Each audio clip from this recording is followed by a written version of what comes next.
ગુજરાતી ભાજપ સરકાર માટે લાંછનરૂપ ઘટના બની છે। દાહોદમાં આરએસએસના પ્રચારક અને આચાર્ય દ્વારા 6 વર્ષની બાળકી પર બળાત્કાર તથા અત્યાચાર કરવામાં આવ્યો છે।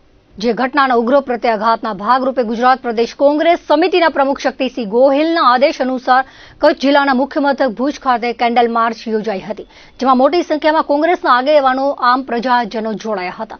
આ પ્રસંગે ભાજપ સરકારમાં બનતા આવા ઘૃણાસ્પદ બનાવો અને આરએસએસના પ્રચાર તથા આચાર્ય દ્વારા આચરાયેલ કૃત્યને વખોડાઈ હતી। ભુજ શહેર કોંગ્રેસ પ્રમુખ કિશોરદાન ગઢવી, રામદેવસિંહ જાડેજા તેમજ નીતેશ લાલણે જણાવ્યું હતું કે ખરેખર કલકત્તાના રેપનો બનાવ પણ નિંદનીય છે, પરંતુ ભાજપની નેતાગીરીએ આ બનાવમાં રાજનીતિ કરી પશ્ચિમ બંગાળના મુખ્યમંત્રીનું રાજીનામું માંગી અને પ્રજાને સતત બાનમાં રાખી કાયદો વ્યવસ્થા ખોરવ્યા હતા। ત્યારે ગુજરાતના દાહોદના બનાવમાં ભાજપના નેતાઓ કેમ ચૂપ છે તેવા સવાલો ઉઠાવ્યા હતા। મુખ્યમંત્રી અને ગૃહમંત્રી તથા મહિલા બાળ વિકાસ મંત્રી ક્યારે રાજીનામું આપશે? આના પરથી સાબિત થાય છે કે ભાજપ આરએસએસના આરોપી હોવાથી ડરી ગઈ છે, જેનાથી ભાજપનો ગુજરાતથી માંડીને કેન્દ્રીય નેતાઓના મોઢા સિવાઈ ગયા છે, જેથી ભાજપ સરકાર તથા આરએસએસનો ચહેરો બેનકાબ થઈ ગયો છે। આવા અત્યાચારોને પ્રજા ક્યારે સાંખી નહીં લે। આગામી દિવસોમાં પ્રજા હિસાબ ચૂકતે કરશે તેવું રોષપૂર્વક જણાવ્યું હતું। કેન્ડલ માર્ચમાં મીણબત્તી પ્રગટાવી પીડિતાના પરિવાર પ્રત્યે સંવેદના વ્યક્ત કરાઈ હતી। આ કાર્યક્રમમાં આગેવાનોએ સંવેદના વ્યક્ત કરી કેન્ડલ માર્ચમાં જોડાયા હતા।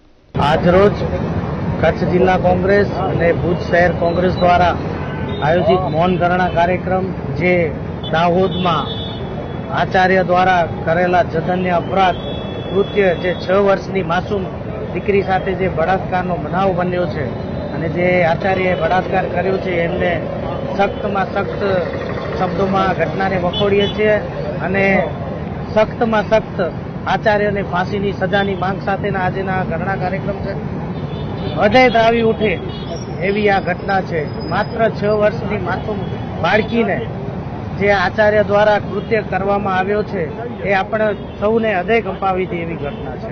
એટલે અમારા કોંગ્રેસ પક્ષની અને સમગ્ર મહિલા અને નારીઓના સન્માનની વાત છે, એમની સિક્યુરિટી આપવામાં આવે અને એમને પીડિત પરિવારને યોગ્ય ન્યાય આપવામાં આવે એવી અમારી માંગ છે। હિન્દુ યુવા સંગઠન ભારત દ્વારા કચ્છના 4 શહેરોમાં માંડવી, ભુજ, અંજાર અને ગાંધીધામ 9મું પરંપરાગત ગરબી મહોત્સવ યોજવાનું નક્કી કરાયું છે। આ જાહેરાત રાષ્ટ્રીય અધ્યક્ષ રઘુવીરસિંહ જાડેજાએ પત્રકાર પરિષદમાં કરી હતી। રઘુવીરસિંહ જાડેજાએ જણાવ્યું હતું કે નવરાત્રી મહોત્સવ અર્વાચીન સમરસ હિન્દુ સમાજ માટે એક દ્રષ્ટાંત બની ગયું છે। આ પ્રસંગ દરમિયાન દરેક જાતિના ભેદભાવ વગર લોકો આનંદ માણી શકે છે। મહોત્સવમાં સામાજિક, રાજકીય અને ધાર્મિક આગેવાનો ઉપસ્થિત રહેશે, જેમાં હિન્દુ કલાકારો અને વાજિંત્રવાળા લોકોનો સમાવેશ થશે। વિશેષ નોંધનીય છે કે નવરાત્રી વખતે તિલક અને ગૌમૂત્રની પ્રથા ચાલુ રહેશે। 2016માં શરૂ થયેલા નવરાત્રી મહોત્સવમાં કેટલીક ચિંતાઓ ઉઠી હતી, જેમાં હિન્દુ ધર્મના તહેવારમાં દરેક વ્યક્તિનું સ્વાગત કેમ ન થાય તે મુદ્દો ચર્ચાનો વિષય બની ગયો હતો। આગામી વર્ષોમાં નખત્રાણા, લખપત અને નલિયામાં નવરાત્રી યોજવાની યોજના છે। ભુજ અને માંડવીમાં ફક્ત પરિવાર સાથે અથવા કપલ, ભાઈ બહેન, માતા પુત્રને જ પ્રવેશ મળશે, જ્યારે સિંગલ પુરુષોને પ્રવેશ ન મળે તેવી નીતિ રહેશે। ગંતવ્ય સ્થળે સીસી કેમેરા લાગશે અને પોલીસને જાણ કરાશે કે નશામાં ચડેલા લોકોને પ્રવેશ ન મળે। શરૂઆતમાં કન્યાઓનું પૂજન કરીને 9 દિવસ સુધી માતૃશક્તિ અને નારી શક્તિના પૂજનની પરંપરા પાળવામાં આવશે। કાર્યકરો સજ્જ છે અને સંચાલન માટે ટીમો તૈયાર હોવાનું જણાવ્યું હતું। સતત 9મા વર્ષે હિન્દુ યુવા સંગઠન ભારત દ્વારા વિધર્મી મુક્ત નિઃશુલ્ક હિન્દુ નવરાત્રીઓનું ગાંધીધામ, ભુજ, અંજાર અને માંડવી ખાતે આયોજન થઈ રહ્યું છે। અમારી આ નવરાત્રીઓમાં માત્ર હિન્દુઓને પ્રવેશ છે। હિન્દુ પણ ગૌમૂત્ર અને તિલક કરાવી અને પ્રવેશ ગૌમૂત્ર છંટાવી અને તિલક કરાવી અને પ્રવેશ કરે છે। અમારી આ નવરાત્રીઓમાં 9 દિવસ બાલિકાઓનું પૂજન થાય છે, એટલે કે આપણી જે પ્રાચીન પરંપરાઓ છે એનું પણ જતન થાય છે। અને આ નવરાત્રીઓમાં કોઈ પણ જાતના ફિલ્મી ગીતો, અશ્લીલ નૃત્ય થતા નથી। માતા બહેનો માટે રમવાની અલગ વ્યવસ્થા છે અને નિઃશુલ્ક છે, એટલે દરેક હિન્દુ આમાં સહભાગી બને છે, કોઈ પણ જાતના ભેદભાવ વગર। આ નવરાત્રી માત્ર 9 દિવસનો ઉત્સવ નહીં, પણ 9 દિવસનો હિન્દુ મહાસંગમ જેવું એક મોટું સ્થાન આ નવરાત્રીઓ બનાવી રહી છે। ભુજ શહેરમાં છેલ્લા 25 વર્ષથી શાસ્ત્રીય કથક નૃત્યને સમર્પિત કલાક્ષેત્ર કથક ડાન્સ એકેડમીના ઉપક્રમે આગામી 1 અને 2 ઓક્ટોબરના કથક કાર્યશાળા 2024નું આયોજન કરાયું છે. આ અંગે પત્રકાર પરિષદમાં વિગતો આપતા સંસ્થાના સ્વાતિ સોમપુરા અને કૃપલ સોમપુરાએ જણાવ્યું હતું કે કચ્છના કથકનો પ્રચાર પ્રસાર કરવા સંસ્થા દ્વારા વિવિધ વર્કશોપનું આયોજન કરવામાં આવે છે, જેમાં રાષ્ટ્રીય કક્ષાના નૃત્ય ગુરુજનોને ભુજમાં આમંત્રિત કરી વિદ્યાર્થીઓને તાલીમ અને માર્ગદર્શન પૂરું પાડવામાં આવે છે. આગામી 1 અને 2 ઓક્ટોબરના ભુજના એંકરવાલા સરસ્વતી શિશુ મંદિર ખાતે આયોજિત કાર્યશાળામાં રાજસ્થાન બનસ્થલી યુનિવર્સિટીના ડોક્ટર વંદના ચોબે કાર્યશાળાનું નિદર્શન સંભાળશે. તેઓ નિષ્ણાંત કોરિયોગ્રાફર છે. 1993થી રાજસ્થાની બનસ્થલી યુનિવર્સિટી સાથે સંકળાયેલા છે. તેમણે કથક નૃત્ય વિશે પુસ્તકો લખ્યા છે અને હાલે કથક નૃત્ય વિષયમાં PhD કરી રહ્યા છે.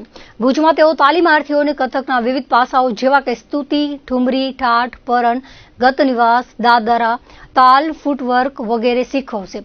ઉલ્લેખનીય છે કે સંસ્થાના કૃપલ સોમપુરા 8 વર્ષની વયથી કથક શીખવાનું શરૂ કર્યા બાદ છેલ્લા 10 વર્ષથી કલાક્ષેત્રમાં પોતાની સેવા આપી રહ્યા છે. છેલ્લા 10 વર્ષમાં તેમણે અનેક ગૌરવશાળી સિદ્ધિઓ અને એવોર્ડ મેળવી કચ્છને ગૌરવ અપાવ્યું છે. તેઓ હાલ જિલ્લા અને રાજ્ય કક્ષાની વિવિધ સ્પર્ધાઓમાં સમયાંતરે નિર્ણાયક તરીકે સેવા આપે છે અને નૃત્યમાં PhD કરી રહ્યા છે. કથક નૃત્યમાં તેઓ સંશોધન અને લેખ લખી કથકના પ્રચાર પ્રસારનું કાર્ય કરી રહ્યા છે. આજનો કાર્યક્રમ તારીખ 1 અને 2 ઓક્ટોબરના રોજ કલાક્ષેત્ર દ્વારા કથક કાર્યશાળા કથક વર્કશોપ 2024નું આયોજન કરવામાં આવેલું છે, જેની એક પ્રેસ કોન્ફરન્સ હતી અને 1લી તારીખે બપોરે 3:30થી આપણે પહેલું સેશન શરૂ કરશું અને બીજી તારીખે સવારે 9:30થી સાંજે 7:30 સુધીનું બીજું અને ત્રીજું સેશન રહેશે, જેમાં કથકના વિવિધ પાસાઓની ટીચિંગ કરવામાં આવશે. બનસ્થલી વિદ્યાપીઠના HOD છે પ્રોફેસર વંદના ચોબે મેડમ, એ ભુજ આવવાના છે અને આપણે સૌ કલા રસિકો, બાળકો અને કથક શીખનારા વિદ્યાર્થીઓને જ્ઞાન પ્રદાન કરશે. પ્રેસ કોન્ફરન્સનો ઉદ્દેશ્ય એ હતો કે આપણા કચ્છની જનતા, ભુજની જનતા આ વર્કશોપ અને કલાક્ષેત્ર સંસ્થાથી પરિચિત થાય અને આજે આપણા આંગણે એક અવસર આવ્યો છે કે આપણને બારેથી આટલા મોટા ગુરુ શીખવવા આવવાના છે, તો આપણે સૌ એનો લાભ લઈએ અને વધુમાં વધુ લોકો કથકના પ્રચાર માટે અમારા આ કાર્યમાં જોડાય એવી અમારી એક અપીલ છે. કચ્છમાં બનતી વસ્તુઓની દેશ વિદેશમાં ખૂબ માંગ હોય છે, જેમાં હેન્ડીક્રાફ્ટ, બાંધણી, ડોરબેલ, લાખકામ, કચ્છી ભરત, સોના ચાંદીની અમુક કોમની પેટર્નનો પણ ઉપયોગ થાય છે. ત્યારે સરકાર દ્વારા યોગ્ય પ્રોત્સાહન ન મળવાના કારણે કચ્છનો સુડી, ચપ્પુ, તલવાર, ઢાલ બનાવતો ઉદ્યોગ મરડ પથારીએ પડ્યો છે. રણોત્સવના કારણે પ્રવાસીઓના કચ્છમાં સારો એવો ધસારો હોય છે, જેના કારણે હોટલ, રેસ્ટોરન્ટ, ટ્રાવેલ્સ અને ખાસ હેન્ડીક્રાફ્ટ સહિતના સારો એવો વિકાસ થયો છે. પરંતુ સુડી, ચપ્પુ, તલવાર, ઢાલ બનાવતા કારીગરોનો થોડો પ્રોત્સાહન મળે તેવું ઈચ્છી રહ્યા છે. વાત છે ભુજ તાલુકાના નાના રેહાની. અહીં રાજાશાહીના વખતે આશરે 300 કારીગરો ચપ્પુ, સુડી, તલવાર, ઢાલ બનાવતા હતા. ત્યારે આ વસ્તુઓની માંગ દેશ વિદેશમાં થતી હતી. 7 સમંદર પાર અને મુંબઈ જેવા અનેક મોટા શહેરમાં જ્યાં કચ્છી તેમજ અન્ય કોમ વસે છે, ત્યાં નાના રેહાની વસ્તુઓ અચૂક મંગાવતા હતા અને આ વસ્તુઓ ઘર વપરાશની સાથે ભેટ સોગાદ રૂપે અપાતી હતી. આ અંગેની માહિતી આપતા 7 પેઢીથી આ વ્યવસાયને ટકાવી રાખવા જજુમતા ઇબ્રાહિમ ગુલામ હુસેન લુહાર પોતાની અને ધંધા અંગેની વ્યથા ઠાલવતા જણાવ્યું હતું કે અમારી 7મી પેઢી આ વ્યવસાય સાથે સંકળાયેલી છે. અમારા વડવાઓ રાજાશાહીના વખતથી આ કામ કરતા આવ્યા છે. આ પરંપરાને અમોએ જાળવી રાખી છે. હાલમાં સરકાર દ્વારા તથા ખાનગી ધોરણે મોટા મોટા એક્ઝિબિશન થાય છે, પરંતુ કોઈકમાં જ ભાગ લેવાનું આમંત્રણ મળે છે. મોટાભાગે આ વ્યવસાયથી જોડાયેલા કારીગરો આમંત્રણ મળતું નથી, તો એક્ઝિબિશનમાં ભાગ લઈએ તો જ અમારી માર્કેટિંગ થશે, અન્યથા છેલ્લે આ કારીગરો અન્ય વ્યવસાય તરફ વળી જશે. આ કલાને જીવંત રાખવા માટે ચૂંટાયેલા પ્રતિનિધિઓ, સામાજિક રાજકીય રીતે સંકળાયેલા લોકો અમારા જેવા બીજા 25 કારીગરોનો હાથ પકડે તો આ વ્યવસાયને જીવંત રાખી શકાય તેમ છે. બીજું, કાચા માલના ભાવો વધ્યા છે અને ચાઇનાથી આવતી આવી વસ્તુઓના કારણે લોકો તે તરફ આકર્ષાયા છે. મૂળ કારણ યોગ્ય માર્કેટિંગનો અભાવ. અમારા જેવા કારીગરોને સરકારમાં અન્ય કલાના કારીગરોને સ્થાન મળે છે, તેવી જ રીતે અમારી કલાને સ્થાન મળવું જોઈએ, તો જ સુડી, ચપ્પુ વ્યવસાય ભૂતકાળ નહીં બને. ચાઇનાથી આવતી વસ્તુઓ ઉપર વધુ ટેક્સ અથવા પાબંદી લગાડવામાં આવે તેવી માંગ કરી હતી. ઉલ્લેખનીય છે કે હાલમાં કેન્દ્રીય મંત્રી અને ગુજરાત પ્રદેશ પ્રમુખ CR પાટીલ કચ્છની મુલાકાતે આવ્યા હતા, ત્યારે તેમને ભેટ સોગાદમાં સુડી, ચપ્પુ અપાયા હતા અને કચ્છના સાંસદ વિનોદ ચાવડા, જિલ્લા સમાહર્તા અમિત અરોરાએ સારી કામગીરીની નોંધ લઈ અભિનંદન આપતો લેટર આપ્યો હતો. હું કચ્છ જિલ્લા ભુજ તાલુકાના નાનારા ગામનો કારીગર છું. સુડી, ચાકુ, તલવાર વગેરે બનાવું છું ને અમારો આ ધંધો 7 પેઢીથી છે અને હાલમાં અમારો ધંધો હાલ બુઠ્ઠો થઈ ગયેલ છે. હાલમાં કે ચાઇના વસ્તુ બહાર આવી કે અમારી વસ્તુ સુડી, ચાકુ તલવાર વગેરેને વધુમાં વધુ ધક્કો લાગ્યો છે. અમારે વધુમાં વધુ મેળા અને પ્રદર્શન એક્ઝિબિશનમાં ભાગ મળતા નથી, તો અમારો ભાગ મળે આ સુડી ચાકુ વેચાણ માટે બહુ અમારો નફો થાય છે. પણ હાલમાં ક્યાં મેળા પ્રદર્શનમાં એક્ઝિબિશનમાં અમને ભાગ મળતો નથી, તો અમને સરકાર વતી અમને ખાસ સરકાર પાસે વિનંતી છે કે અમને આ ભાગ અપાવે તો અમારો ધંધો વધુમાં વધુ ચાલી શકે. હાલમાં અમે અત્યાર સુધી મેળામાં દિલ્હી, બેંગ્લોર, કલકત્તા, ગુજરાત વગેરેમાં લગભગ 25થી વધુ મેળા કર્યા છીએ રણોત્સવમાં. પણ હાલમાં એક વર્ષથી અમને કોઈ ભાગ મળતો નથી. આ મેળામાં સુડી ચાકુની વસ્તુ અમારી વેચાણ હસ્તકલાથી બનેલી છે. રાજાશાહીમાં અમારો ધંધો બહુ પ્રખ્યાત હતો. દેશ અને વિદેશમાં પણ બહુ પ્રખ્યાત છે. આ રાજાશાહી વખતમાં ખંજર, ઢાલ વગેરે અમારા દાદા બાપા રાજાશાહી શ્રી ખેંગાજી બાવાને બનાવી આપતા હતા. હાલમાં અમારી વસ્તુ આ 100 પીસની તલવાર, ઘરમાં લગાવવાની બધી આઈટમ બનાવી, સુડી, ચાકુ, ઢાલ, તલવાર સેટ બધું આ વસ્તુ અમે બનાવીને હાથથી બહાર વેચીએ છીએ.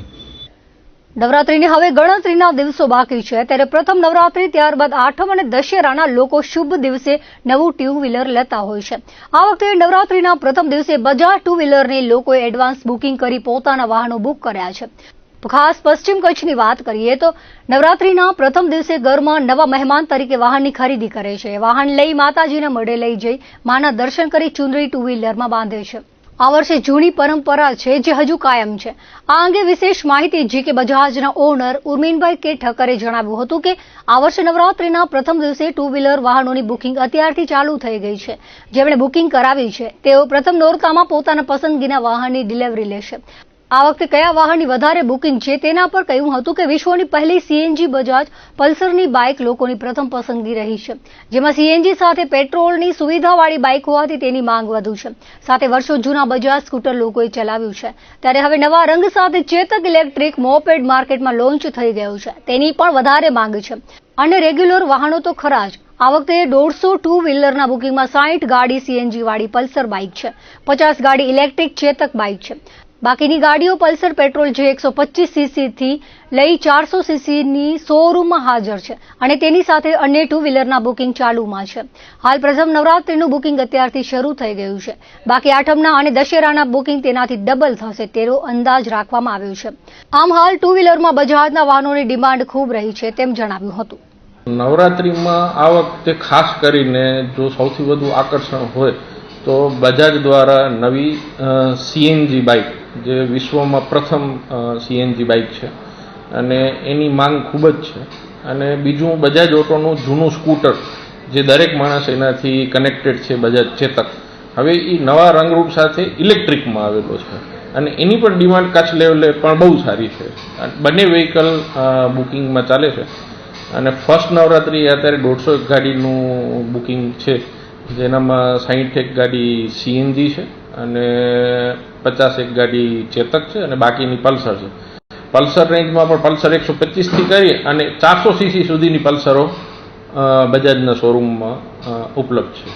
એનાથી થોડો વધુ આવશે. હવે જનરલી કસ્ટમર જે આરટીઓ શ્રીના નવા નિયમ મુજબ નંબર પ્લેટ લગાડીને ડિલિવરી આપવી, તો એ લોકો એક વીક પહેલાં જનરલી બુકિંગ કરાવવા અને બાકીની પ્રોસેસ કરવા આવતા હોય છે. એટલે ફર્સ્ટ નવરાત્રિ સુધીનું અત્યારે આવી ગયું છે. ફર્ધર આઠમ અને દશેરાનો એના પછીના નવરાત્રિના દિવસોમાં બુકિંગ વધશે. અત્યારે ખાલી આપણે વાહન મળી જાય એ જ ખાલી ઓફર છે, કેમ કે સીએનજીનું ચલણ જેમ આપણે કારમાં જોઈએ છીએ કે થ્રી વ્હીલરમાં જોઈએ છીએ દિવસે દિવસ વધતું જાય છે, તો ટુ વ્હીલરમાં પ્રથમવાર વિશ્વમાં સીએનજી મોટરસાઇકલ આવી છે, જેનામાં એક એની ફ્યુલ કેપેસિટી સીએનજી ટેન્કની 2 kgની છે અને પેટ્રોલની 2 kgની છે. અને સીએનજી 2 kgમાં એ 200 કિલોમીટર ચાલે છે. એટલે રેગ્યુલર પેટ્રોલ કરતાં અડધા કોસ્ટથી પણ ઓછામાં રનિંગ કોસ્ટ હોય છે, એટલે માણસો વધુ એને મહત્વ આપે છે. માનવજ્યોત સંસ્થા ભુજ દ્વારા રામદેવ સેવાશ્રમ પાલારા ખાતે શ્રાદ્ધની અનેરી ઉજવણી થઈ રહી છે. દરરોજ જુદા જુદા મંડળો, વિવિધ પરિવારો શ્રાદ્ધની ઉજવણી આશ્રમ ખાતે કરતા હોય છે. મહાકાળી મહિલા મંડળ વર્ધમાન નગરની બહેનો પણ સેવાશ્રમ મધ્યે પહોંચી શ્રાદ્ધ ઉજવણીમાં જોડાઈ હતી. અને શાસ્ત્રોક્ત વિધિમાં ભાગ લીધો હતો. વિધિ વિધાન દીપક મહારાજ નારાયણ સરોવર વાલાએ કરાવી હતી. શ્રાદ્ધની વિધિ બાદ આશ્રમના માનસિક દિવ્યાંગોને સ્વહસ્તે ભોજન કરાવ્યું હતું. વર્ધમાન નગર મહાકાળી મહિલા મંડળના બહેનોએ રામદેવ સેવાશ્રમ તેમજ વડીલોનો વિસામોની મુલાકાત લઈ ખુશી વ્યક્ત કરી હતી. દર્શક મિત્રો, આ હતા અત્યાર સુધીના કચ્છ ટીવી ન્યૂઝ. ફરી મળીશું નવા સમાચારો સાથે, નવી અપડેટ સાથે. ત્યાં સુધી મને રજા આપશો. નમસ્કાર.